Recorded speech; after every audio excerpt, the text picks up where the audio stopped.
Oh, oh,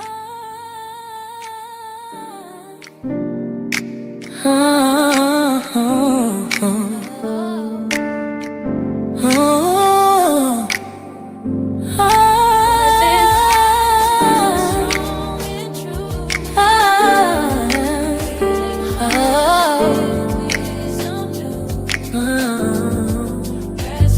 voices rising strong and true, healing hearts with wisdom new.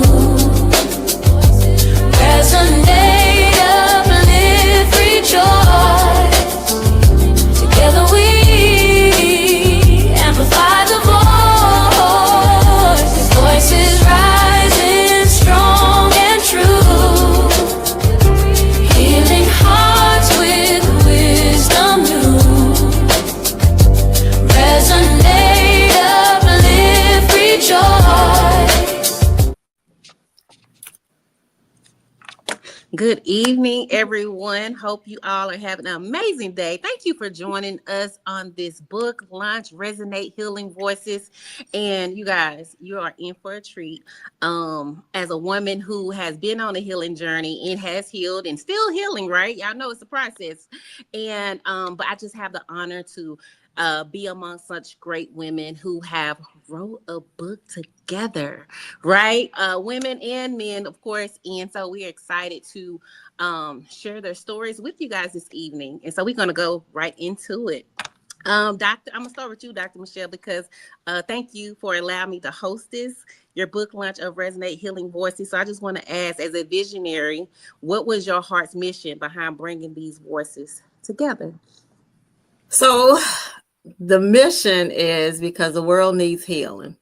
And I put the call out, and actually some people I was given to ask to resonate with this. Because some of them I know I've worked with before in previous projects. And it's just that the world needs healing right now. And what specific way that I have these wonderful, wonderful, phenomenal practitioners from all different types of modalities that are here that came together to help us get the message out of healing, because we all done been through stuff in our lives. But I think like now, this is a time for now, because things are happening. We see it all the time, but this is now is a time because we want people to be prepared.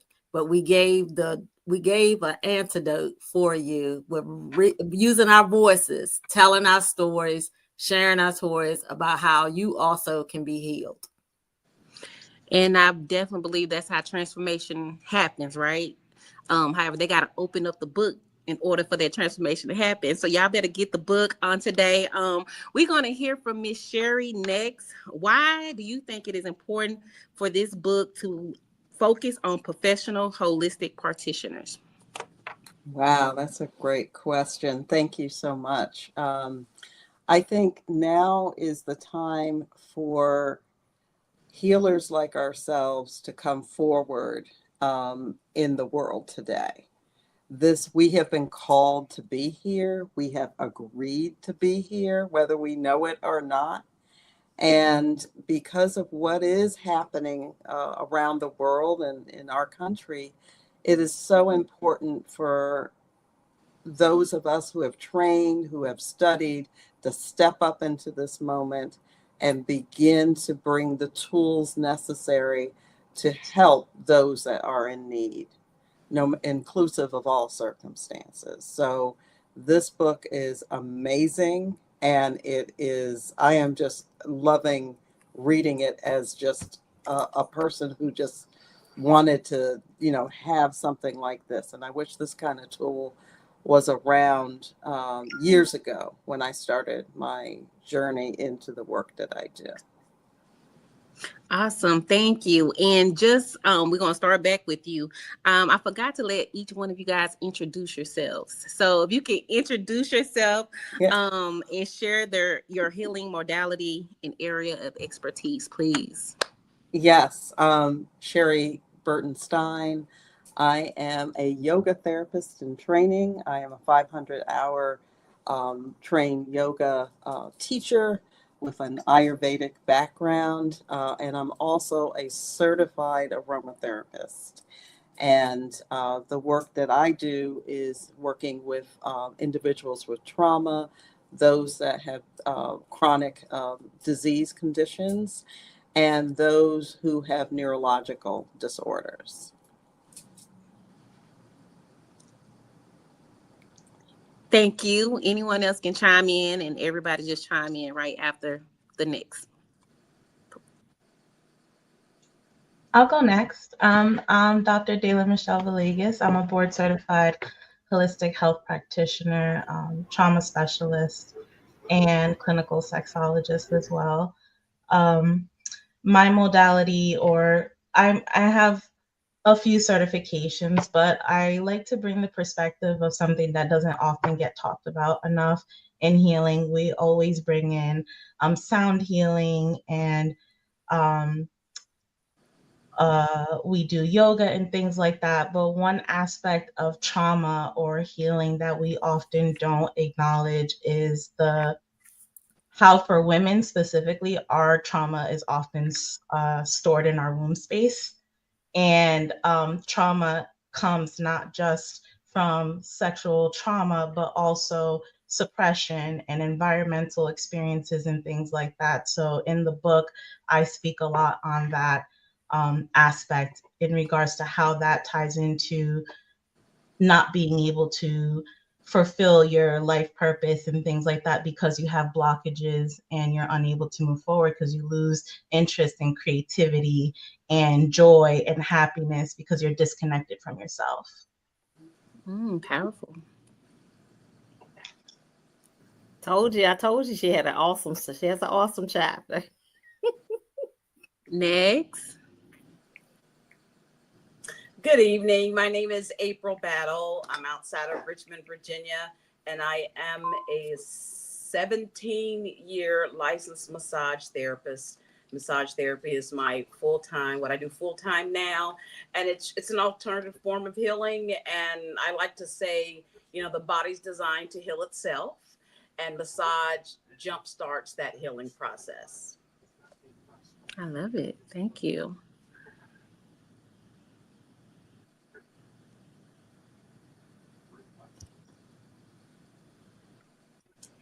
Don't be afraid. You're next.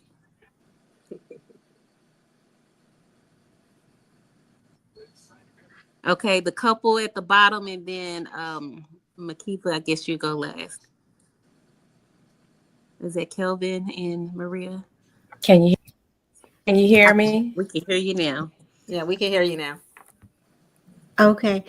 Hello, everyone. Again, my name is. Because I'm having internet disruption. Okay. So my name is Makitha Miller, and I'm a Ayurvedic practitioner as well as an Ayurvedic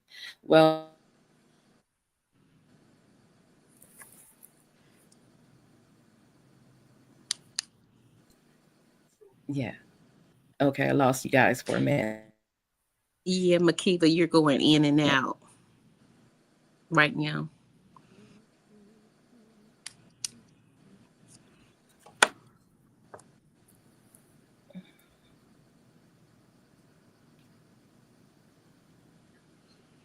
Okay, while she is fixing that, okay, we're going to go ahead and go back to you guys. Okay.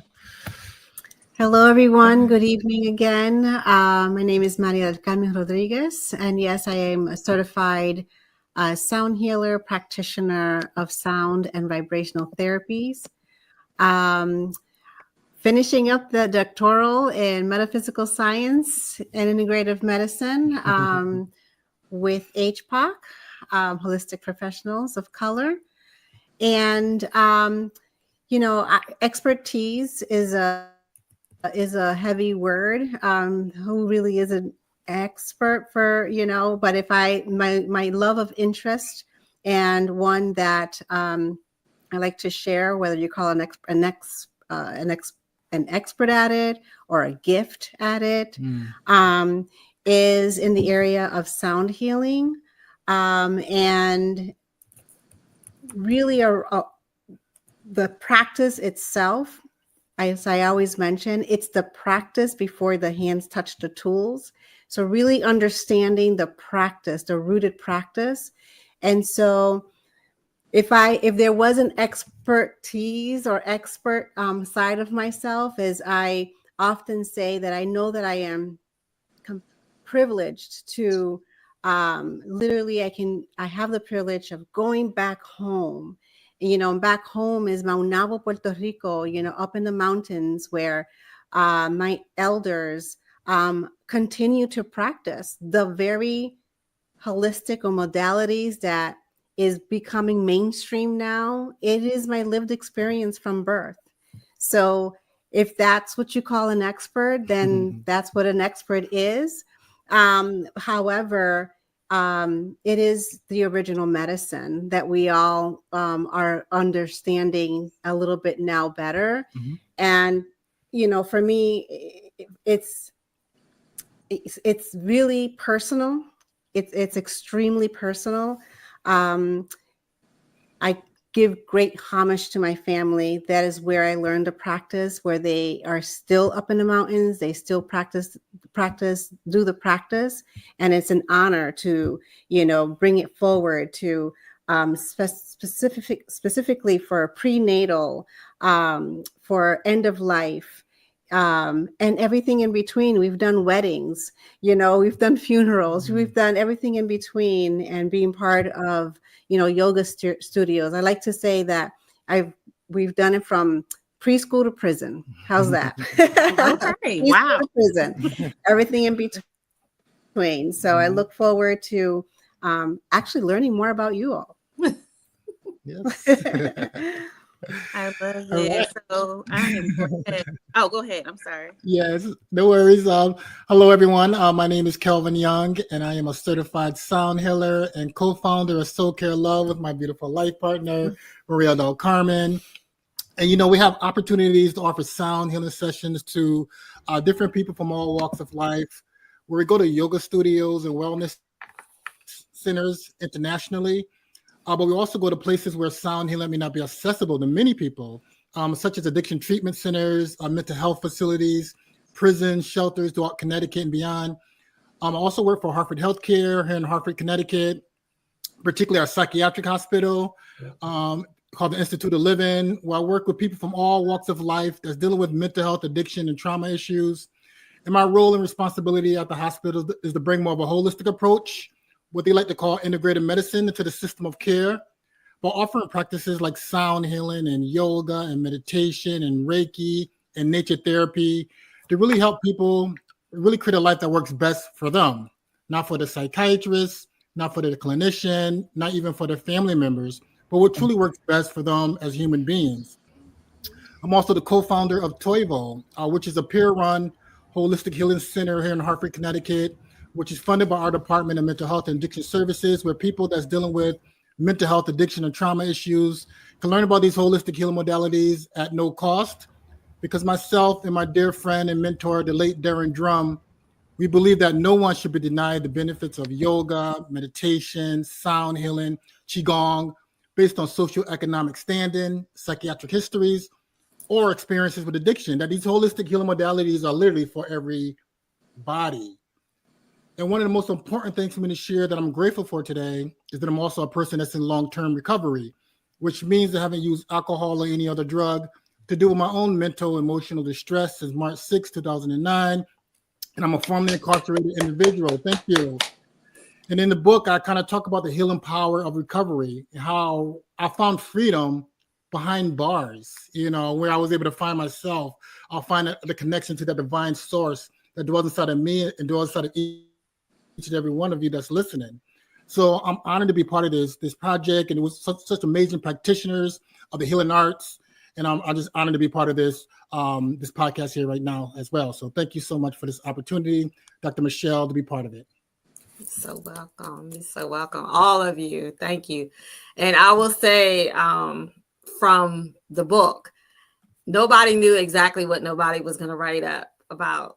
But what I loved about it everybody's stuff in sync from down to from the titles, how they, and the most important thing that I love too is that you're leaving messages to the readers. So there are special letters that each one of us as practitioners have written for you as a reader to get that. And I actually will, before we end the show, my personal letter that I wrote for the reader, I will read.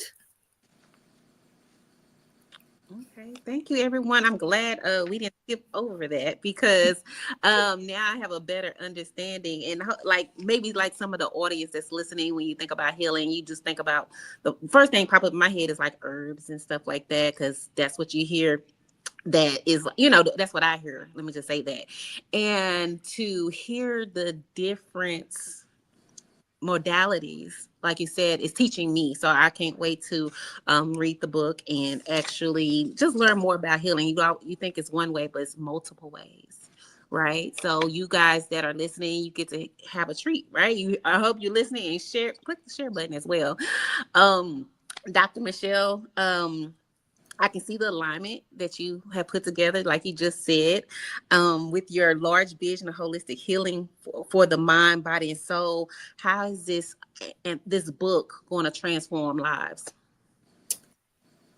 Amazing, because today she may be watching now. Today I was inboxed through a mutual friend that had got the book, and she actually wants to know more about Maria there. So that's what this how you want. This is how it's supposed to go.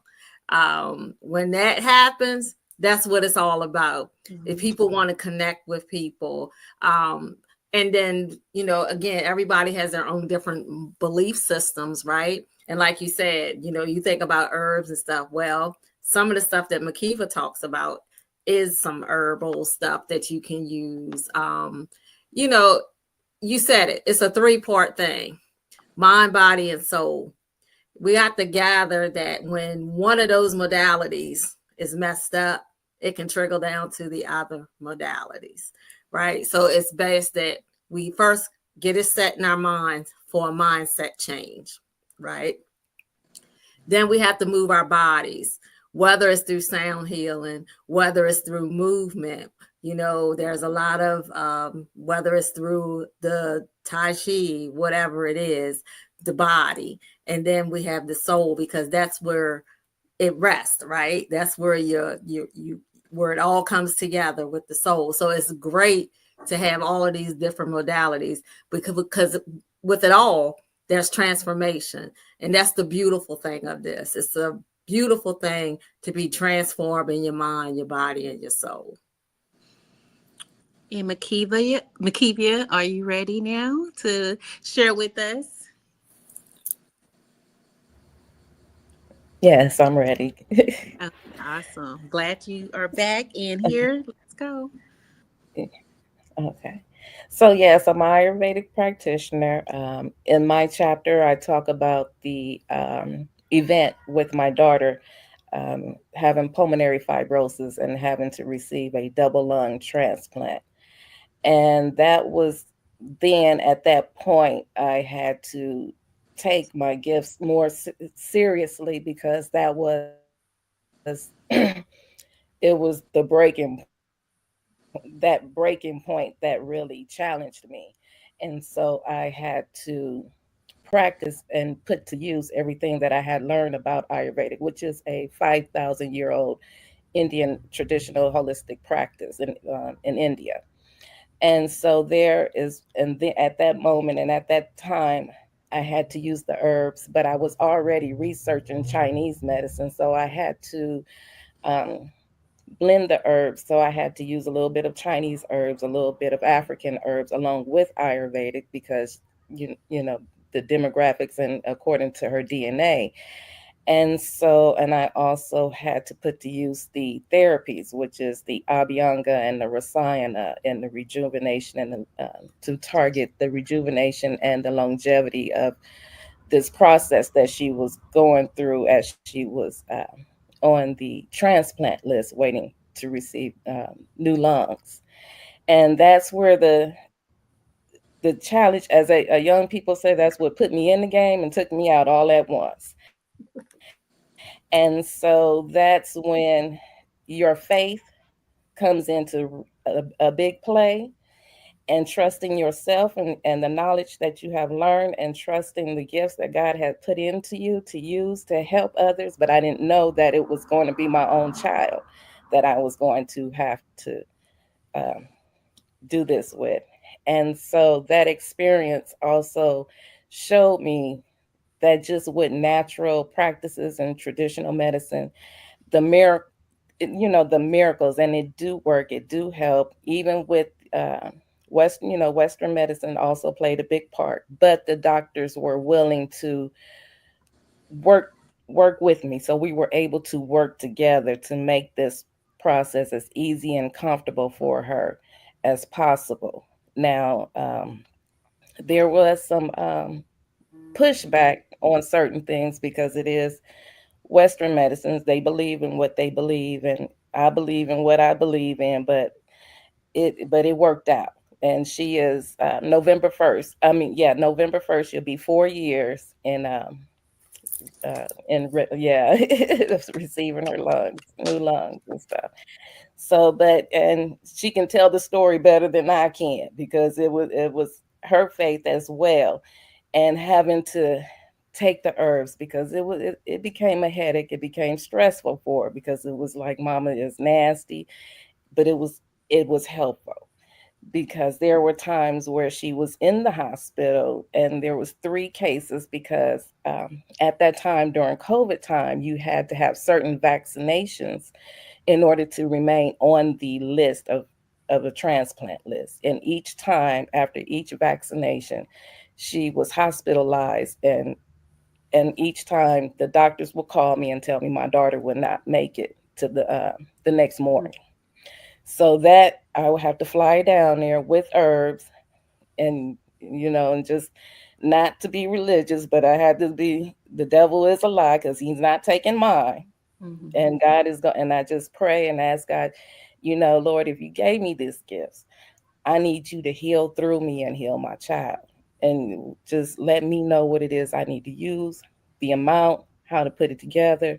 When I get to the hospital, I do it, sneaking in, however, and she would come through every time, every time. And then the doctors, they stop with the pushback. So when I come, they let me do what I do. And they started to cooperate, and whatever I didn't have, they will order it for me. When I get there the next day, everything will be in her room, so I can just do my part. Woo! I got chills when you were saying that. I don't know if nobody else did, but uh, you did it anyway. It wasn't, you had your mind set and you went Yes. with it. And so what made you say yes to being a part of this book project? After you experienced that, now you wrote this book with all these individuals in it to share the healing journey. What made you say yes? What do you want your audience to know? I want them to know that holistic medicine is not taboo. And God works, He works through the herbs. He put them here for a reason. They serve a purpose. And we need to stop being afraid of using and going that route, and just really go back to how it used to be, and why it was. I said yes because it's Michelle, and I love her to death. And I love her to death, anything that she touches and put together is is true, and it's real, and it's a purpose behind whatever she does, because that's how it is. God used her to put these projects together, because there's people out there that need it, that's going to read it, and that's going to benefit from it. My daughter, having pulmonary fibrosis, 2 things the doctors told her: she was too young to be diagnosed with it, because she was in her 20s. And the second thing was, that's not a disease that was common amongst the Black community. Hmm. So she was, she is a testimony to that because as she was going through the process, she had not ran into anybody else that was of color that had pulmonary fibrosis. Maybe at that time, maybe now, because now chronic illness, we're starting to experience what is not common amongst our culture, but now is starting to affect our culture. And so, but she is telling everybody about the herbs. She's telling everybody to go holistic. She's telling everybody to buy the books, read the books, because now that she have this big following, because people don't know what to do that are experiencing with severe chronic illnesses, and they are really giving up because they are allowing the doctors, Western medicine, to give them a timeline on their life instead of fighting. Mm. And that's something that we have to stop, because he don't decide when we come and when we leave.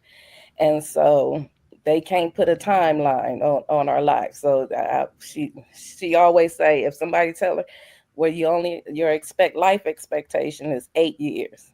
And then she'll ask them, well, what is your life expectation? You'll be gone before I will. And so, yes. But it's Michelle. Everything Michelle put together, God touches and blesses, and it's for a purpose, and it's for the betterment of the people. All right. Thank you. How old is your daughter now? She's 34. 34. Wow. Okay. Amazing. Glad she made it through that. And now that testimony of hers, people don't have no choice but, to believe if they want to believe, because she's a living testimony. So I love it. We're going to go ahead and take the 30-second break. And we're going to come and hear from the other Michelle, Dr. Michelle, when we come back.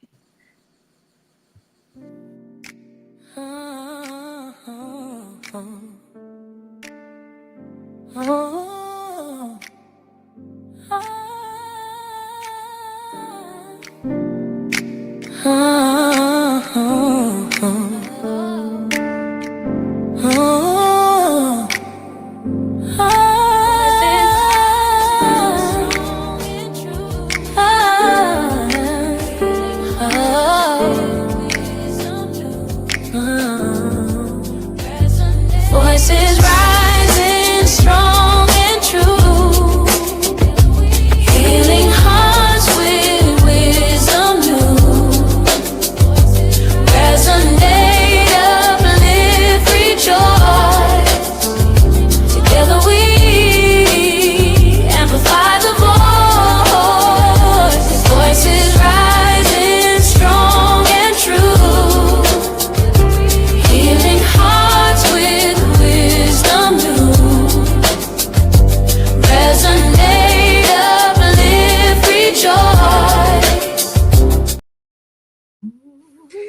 Y'all, now I want me a commercial. That was fire, Dr. Michelle. That was awesome. Actually, that is our song. That is our theme song that I'm actually going into the studio to record. So that is the theme song, Resonate Healing Voices, that should be out in 2026. That is the effects of this coming together. Wow. I'm getting chills. I don't know about y'all, but I'm getting chills about that. It's beautiful. It's beautiful. So, I was jealous. I'm gonna be honest, but like, I'm gonna need one. Okay. We're back. You guys, if you're just now tuning in, you're tuning in to the book launch of Resonate Healing Voices, and you just saw the mini commercial that will really be coming out in 2026. You heard it here first. And so, I'm gonna say Dr. Michelle, but it's the other Dr. Michelle. I don't want to mess up your name, so that's why I'm calling you. Well, everyone usually calls me Dr. D. Arthur D. Dr. D. Dr. D. Okay, because okay, great. I have a lot of questions for you, but we ain't gonna have enough time. But so I'm gonna just ask you the question that's on the paper. So one of the questions is, how does your personal journey of healing connect you to the chapter that you wrote? Trauma specifically.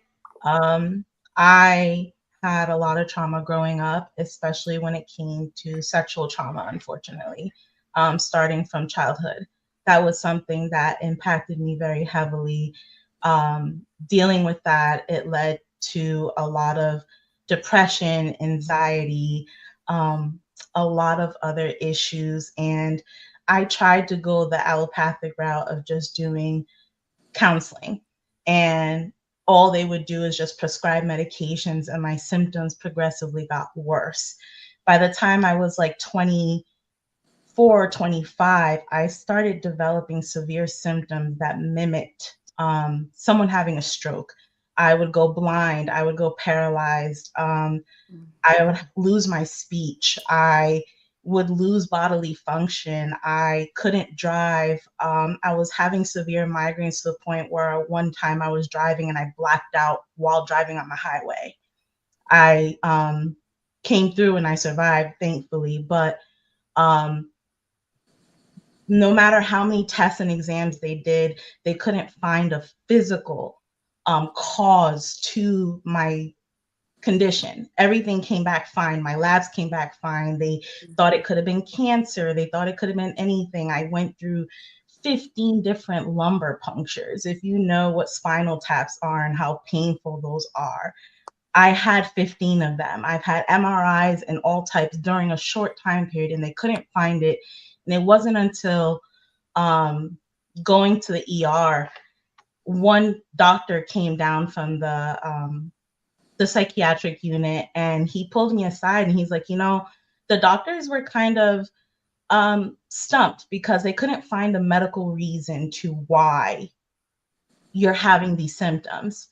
And he asked, he was like, do you have a history of trauma? And I was like, where do you want me to start? Like, I have a long list of things I could share with you. And at the time, he said what I was showing was conversion disorder. I had so much stress stored in my body that I never processed, that it manifested in physical form to the point where my body was just shutting down. So I was thankfully at that point in time, I was referred to a mindfulness program where they did the whole body mind, body, spirit treatment. And that was my introduction, even though I was already working in the medical field through allopathic medical routes. That was my introduction to how holistic medicine could treat trauma specifically. And I was in that program, and I went in one person. I came out a total different person, but I immediately jumped into learning more about that from there. And I went from being on all types of medications, having chronic PTSD, severe breakdowns, depressions, and things like that.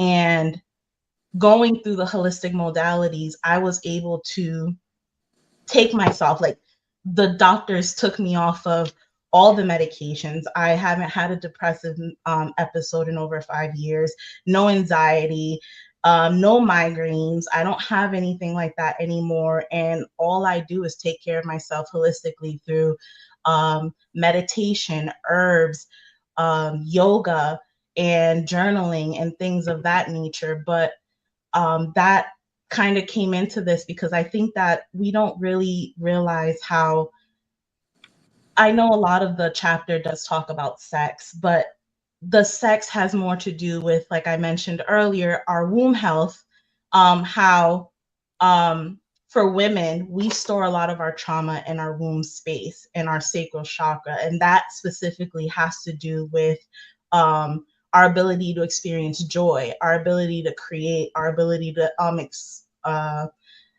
explore pleasure and things like that. And when you're trapped in trauma and stored in trauma, you can't process that.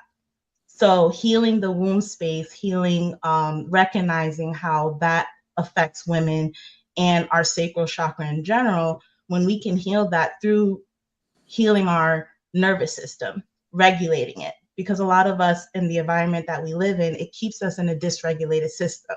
People don't realize just it's not just having physical trauma happen to you, but what happens around us, surrounding us, the environment, the constant fear, the constant stress, being in survival mode all the time, that suppresses our system and it keeps us dysregulated. And we need to be able to regulate ourselves. And one of the things that I'm trained in is neurosomatic intelligence, which has to do with healing the nervous system and literally rewiring your body and retraining your body to come out of survival mode, go into being regulated. So now the rest of the modalities you can absorb properly and get back to the place where you can heal yourself naturally and eventually get yourself off of medications and anything like that.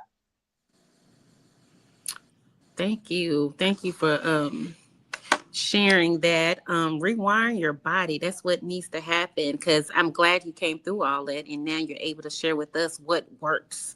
And so make sure our goal too for this call, you guys, is for the people, you that's watching us right now here.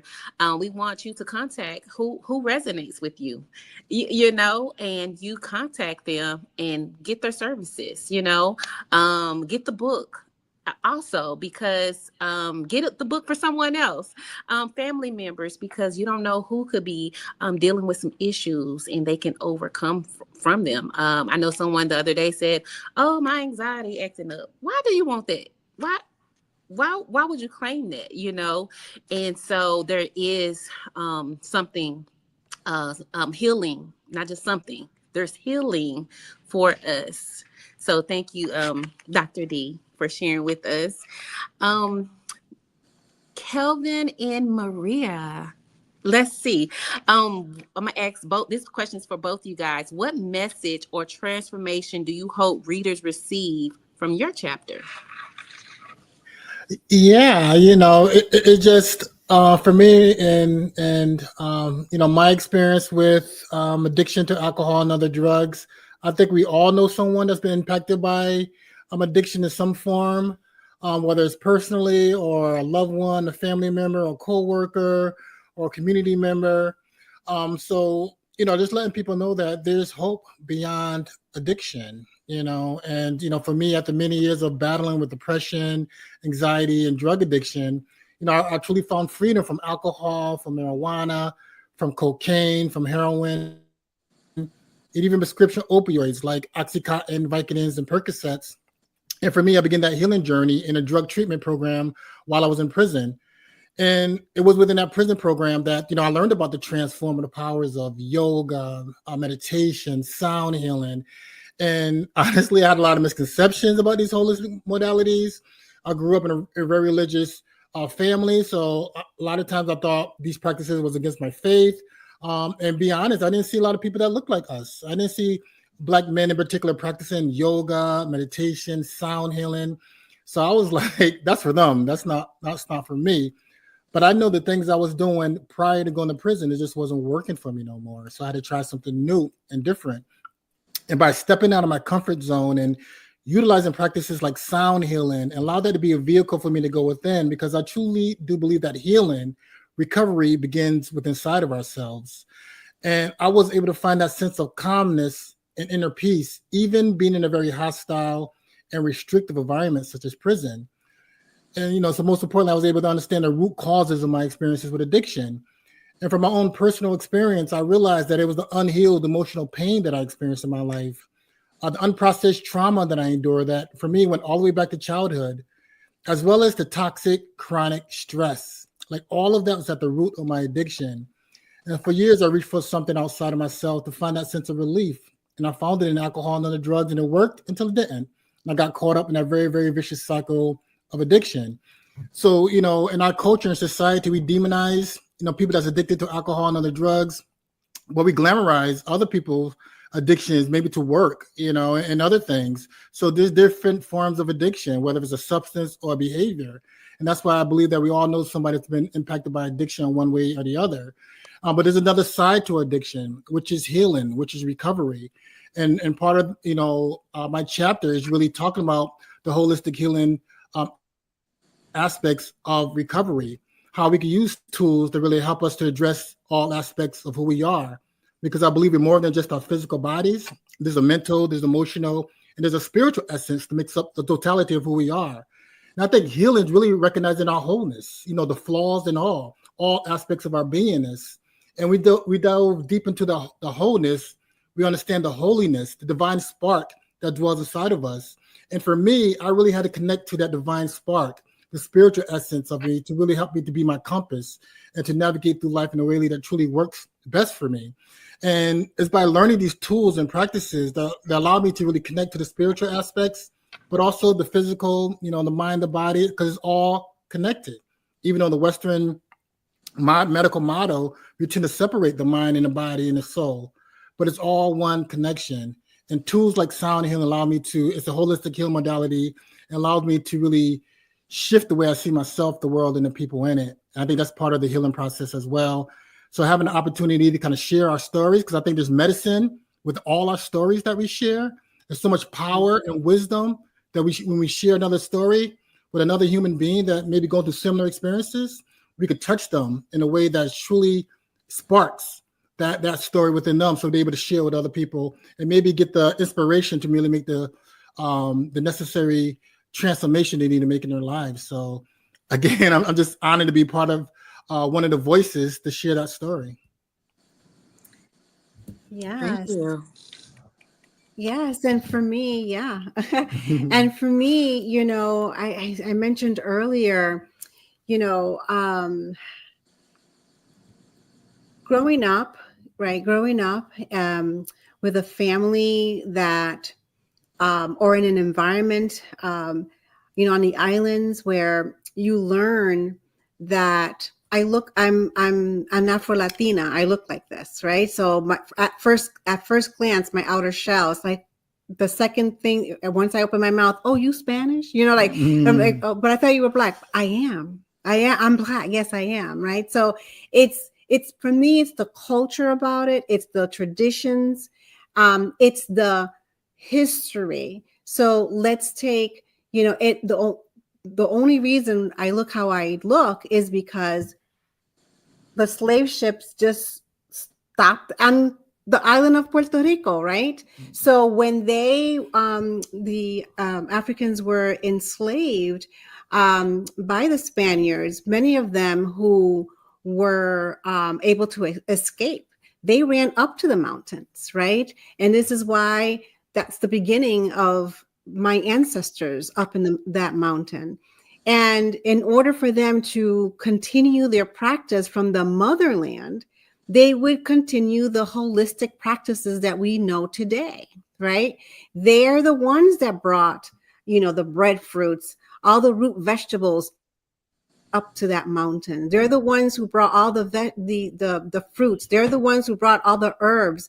So the practice that was done in the motherland, they had to do it for themselves up in the mountain, because that was the only way they could heal. They couldn't go to a hospital, right? So it was something that was the norm. It was my norm, right? After, you know, years passed, the community would go up to the mountain and my family would heal them, right? No matter mindfully, emotionally, even physically, they would go up and they knew of the family. Oh, they'll go up there, they'll heal you, right? Mm-hmm. And so again, because that was my norm, here in the mainland, you know, again, as I started to say earlier, in the 70s and 80s, when I would speak about these terminologies, these practices, I think that is when I learned the word hippie. Oh, you're a hippie. I'm like, a hippie? What's a hippie? But, you know, it just really, for me, again, fast forward today, particularly post the pandemic, there has been a universal shift, and it's not just universal. It's from universal to there's the people shift. And then from the people shift, there's the Black and brown shift, right? we are reclaiming what was ours. Mhm. And what was ours are these practices. We're unconditioning ourselves from the Western traditions or ways of healing. Mhm. And so for me, I have a hard time saying I'm a healer.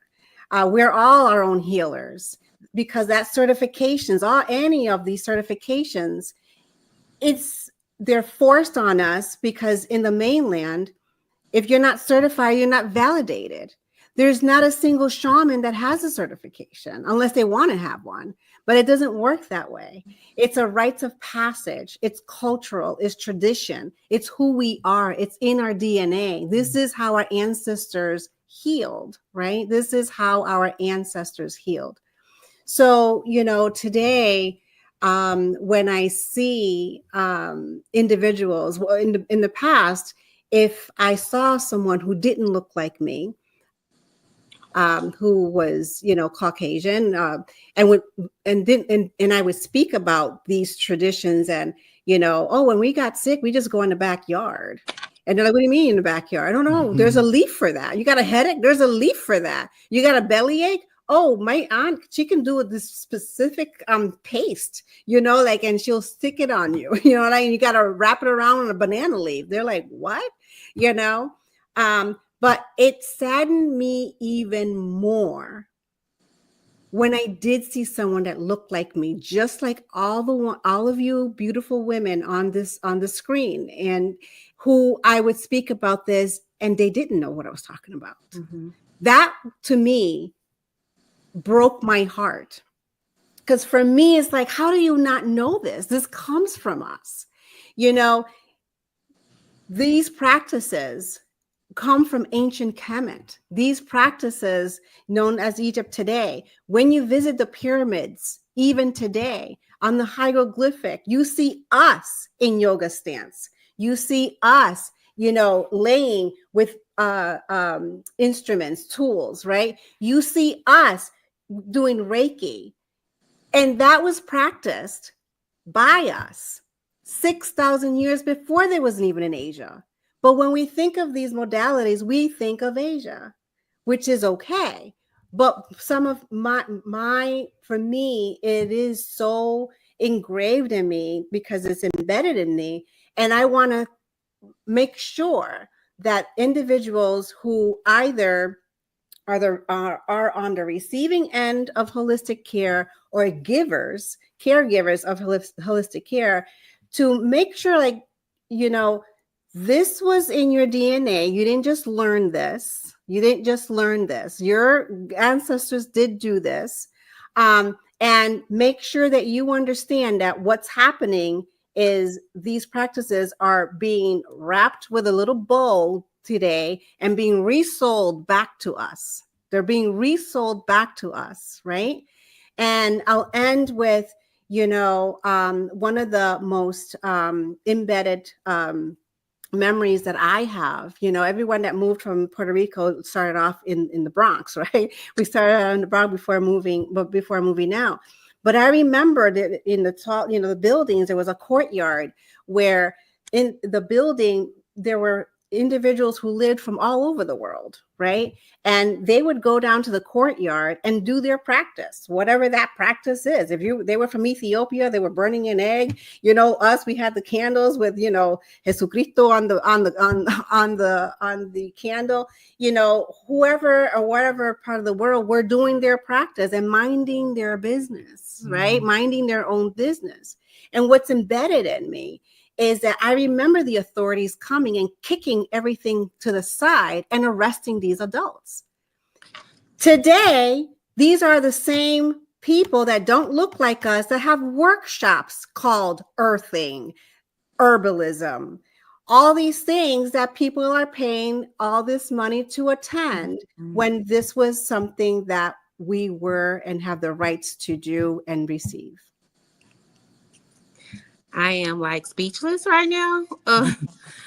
When they want to hide something from us, they'll tell us it's not, we can't do it, or it's wrong, or Demonize put it. us in jail. Hmm. Demonize it, yeah. I So hate that. one of our which is we have several other people who are not on the call tonight on our tonight, but Dr. Ray, who is the queen of and the person, the founder of Holistic Professionals of Color. I'm going to shout that out. Holistic Professionals of Color University. That is one of the stands. One of the key components of HPOC thing is if we heal ourselves, we heal our communities. That's one of the statements that is done. But that's one of her in her story. Matter of fact, she talks about how the culture has been what we were known to be doing as being a part of things taken away. And her she tells her story is living proof, my life and healing. She talks about what she had grew up on, and then she found, among her growing up and figuring out that, not really is culture. Because, not too long ago, we just had the controversy and, seeing it with the movie Sinners, right? We, even though we know that was a, vampire movie, but some of the practices that she does was hoodoo practices. I tell people all the time to give them the education, and thank you, Maria, for going into that segue with that too. I tell people all the time, anytime when you say, oh, I got to take my purse up off the floor, oh, I got to spit on that broom, those are hoodoo practices. So I'm just, not those. When you say those typical things, you don't really understand. It's been passed down somewhere along the line. Someone gave you that as I did. Oh, don't sweep my feet against that broom, or stuff like that. So that's why I say it's very careful when we talk about these practices. I even go into the flow because I'm a sound healer as well. I do sounds. I use different modalities with the sound. I even do the music part of it, frequencies. And, I have people say, well, I'm not coming to that retreat because you believe in, that's just open up doorways, but you know who you are inside. There's no way to fear. Use your scripture behind you. Give us not a spirit of fear, right? So I also reflect on, give biblical stuff too, as well as relevant to today. So if we talking about sound, I give them typical scriptures. I tell them about the storylines, right? The storytelling. I tell them about, God gave Saul that spirit. But when David came around and played the lyre, what happened to that spirit? It removed. Well, that was nothing but the frequency of the sound, of the power of the sound. When he said, blow your trumpets, go around the walls, those typical things, the walls collapse, sound. It's just that we have to have an open mind and a open heart. That's why I say I want us to resonate healing, because this is one thing that I left on. I was on a show last week. Supposing if what you're listening to is stopping you from resonating and getting your real healing, I'll just leave that point right there. That part, as they say. I love it. That was good. So this, I got another question, and we're gonna wrap it up with some encouragement that you guys are gonna leave the audience. But April, definitely want to get to you. A lot of people are, I think, talk about self-healing and no, self-care, and massages is one. Well, no, they think getting their nails done and things like that is self-care. But one of the people in the Bible, I believe it was Esther, who was getting a massage for a whole year. I'm like, I would love to do that. So you have an important job over there, April. And so one of the questions I have for you is your practice that you have. If it was a theme song, what would it be and why? If your chapter was a theme song, what would it be and why? That's a very good question. If my chapter was a theme song, what would it be and why? You might have stumped me on that one, but I would say I'm going to go with There's a Balm in Gilead by Karen Clark Sheard. And I chose that because massage is also spiritual. Mhm. Right. There is, when I use massage, I actually operate in the gift of healing. And this is pretty much the tools that I use, my hands, right? Mhm. So I've had clients tell me, oh, were you using hot stones during my massage? Or did you put something on me because I felt my body get warm? I'm like, no, I don't have any hot stones on right now. I'm just using my hands. So that is the balm and the anointing that Mhm. God has placed on me, and the gift of healing that I use, operate with my hands, and helps people's bodies to heal themselves. So Wow. that's the song I would pick. That's a good one. That's a good one. And you explained it really well of like why you chose that one. I have one masseuse in my phone that operates like that. It's a difference. It's a big Mm-hmm. difference. If you go get a massage anywhere, I'm like, these people can't do no massage. These people can't do no massage. Nobody can do a massage. They do it, but healing is Mm-hmm. different. Does that make sense? Hopefully that Yeah. makes sense. So I'm not, Yes. they can't massage and they not certified. We talked about that.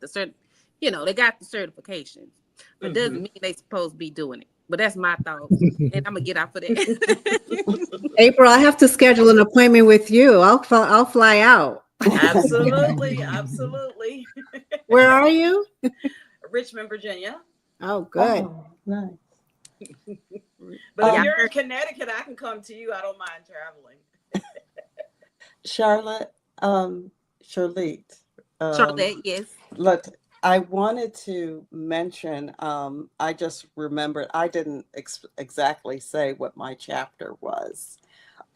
And I thought I would just jump in as we're closing. One of the things that I learned years ago when I was in corporate and working for the federal government and so forth is not resting.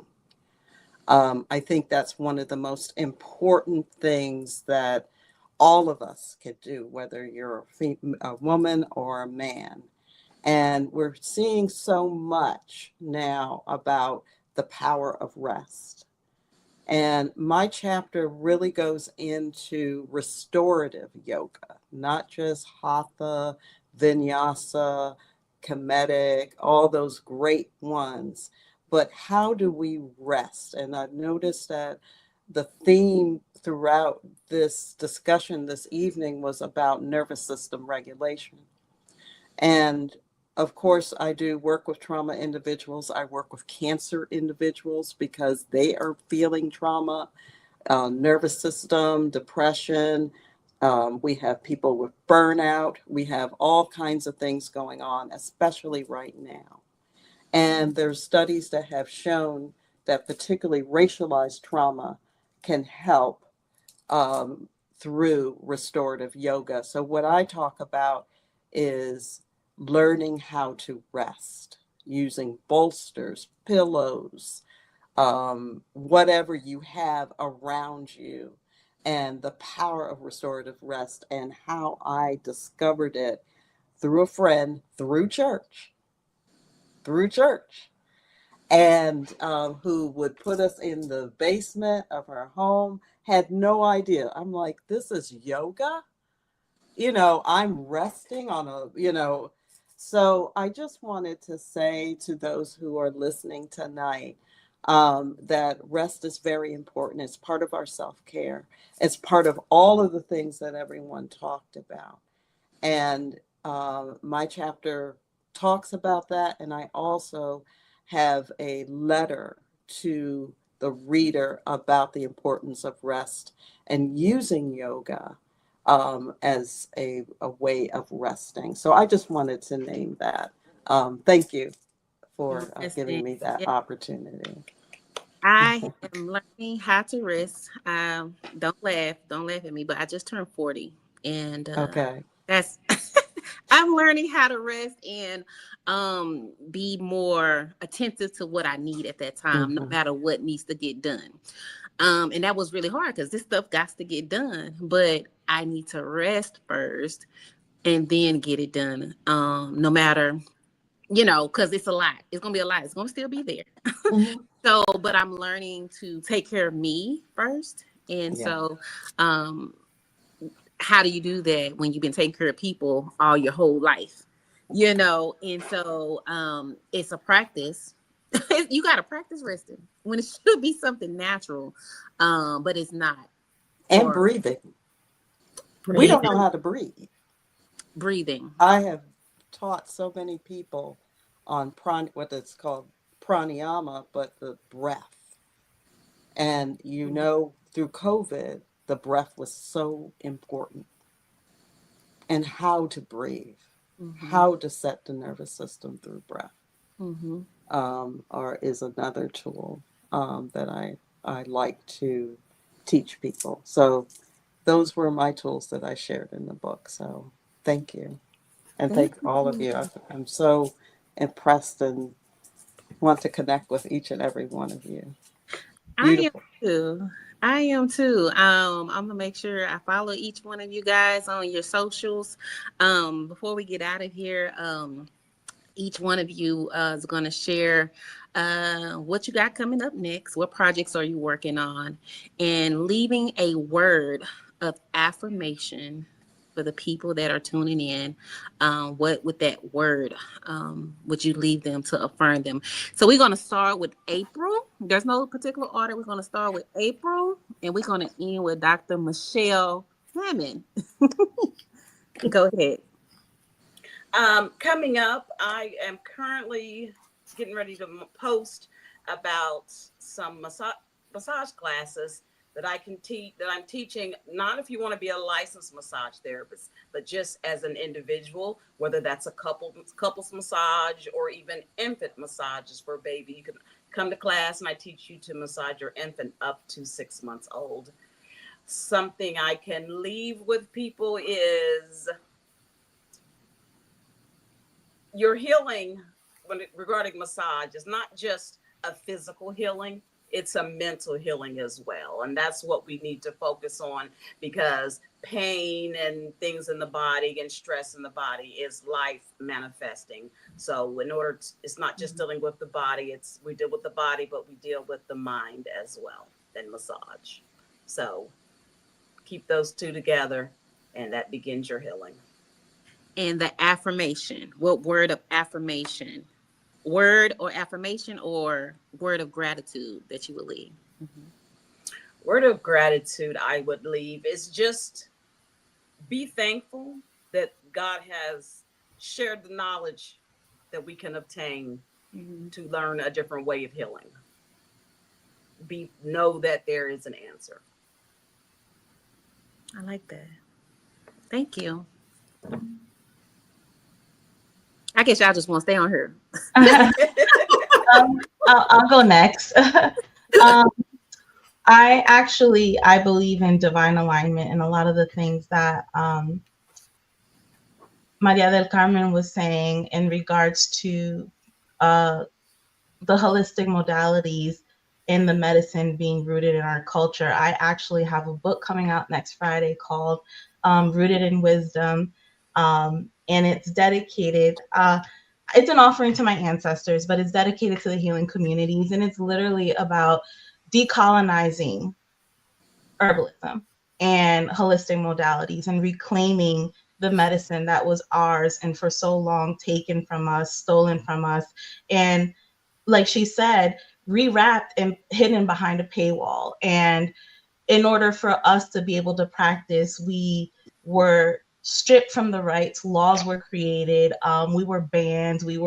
Our ancestors were unfortunately murdered, killed, and imprisoned for practicing. But then they took our medicine and made it theirs, took away the real medicine from it, and rebranded it, and now they profit from it. And now that they see that so many of us are trying to reclaim it, now they're making a profit off of it by putting a nice little certificate behind it and claiming themselves as the specialist. And now it's getting deemed as real medicine because they said so, even though we wouldn't be here if it wasn't for the earth medicine that has kept our people alive for centuries.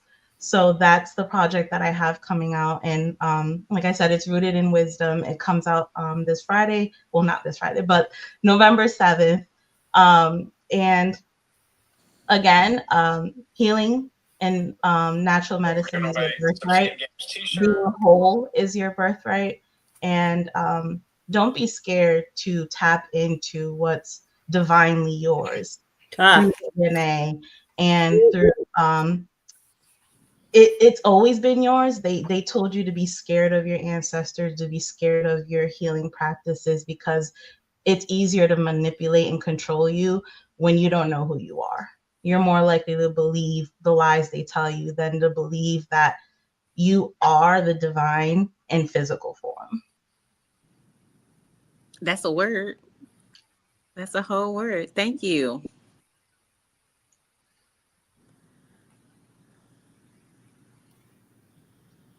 I'll go next. One of the things that I do and teach is aroma point therapy. And starting next year, I am going to be doing an 8-week mentorship program which is going to be hybrid. And aroma point therapy is looking at acupressure and aromatherapy essential oils for different conditions, whether it's a headache, for example, or if you're dealing with carpal tunnel, or maybe you're feeling socially anxiety, having some anxiety. So I'm doing that. And I'm going to say, Dr. D, I've got a couple of books coming out. One is on color therapy and aromatherapy, and the other is looking at Vedic astrology and aromatherapy. And those will be coming out probably the first 6 months of the year. My affirmation is rest is your superpower. And I definitely believe that. One of my mentors, Dr. Gail Parker, who is a psychologist and known yoga therapist, coined that. And I definitely believe that. So peace and blessings to all. Thank you. Yes, and congratulations. Good luck to you on that.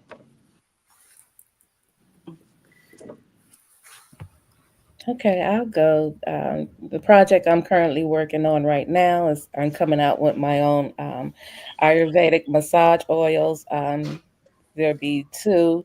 You have the aromatherapy, which is essential oils, a body massage oil, and then you have the herbal infused massage oil. So it's for nourishing and balancing the mind, body, and spirit. And also affirmation healing. Healing begins the moment you choose peace. Ooh. Mm. Healing begins the moment you choose peace. I like that. Right. Yeah, I love it. Well, Maria Del Carmen and I, we have a sound healing trainings that we do. We just had one yesterday.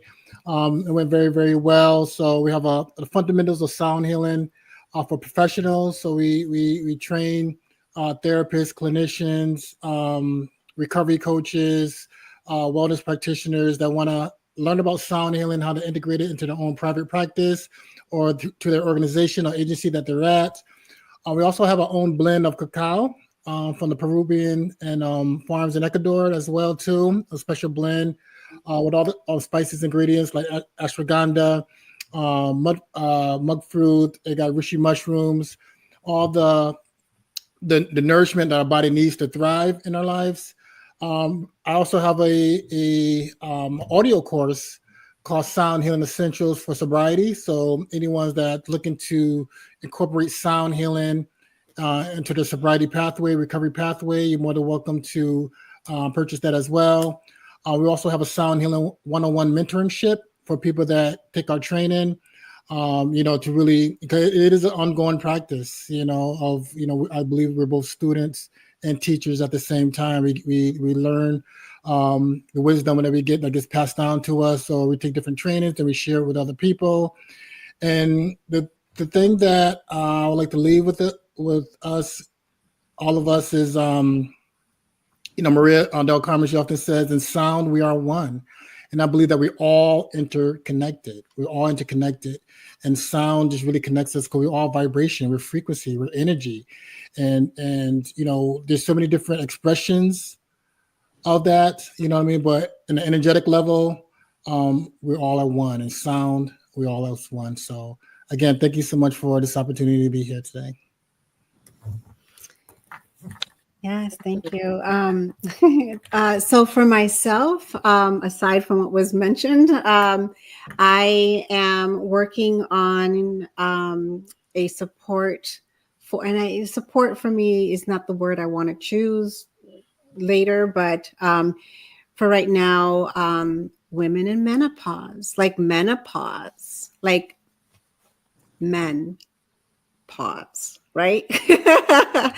Menopause, right? So I want to lift that conversation up. I think we are the first generation to speak out on it, to speak open about that it's not taboo. I mean, all we learned was like, oh, our aunties got hot, but we didn't learn what it actually is happening in our bodies, right? So I really want to open up conversations with that online.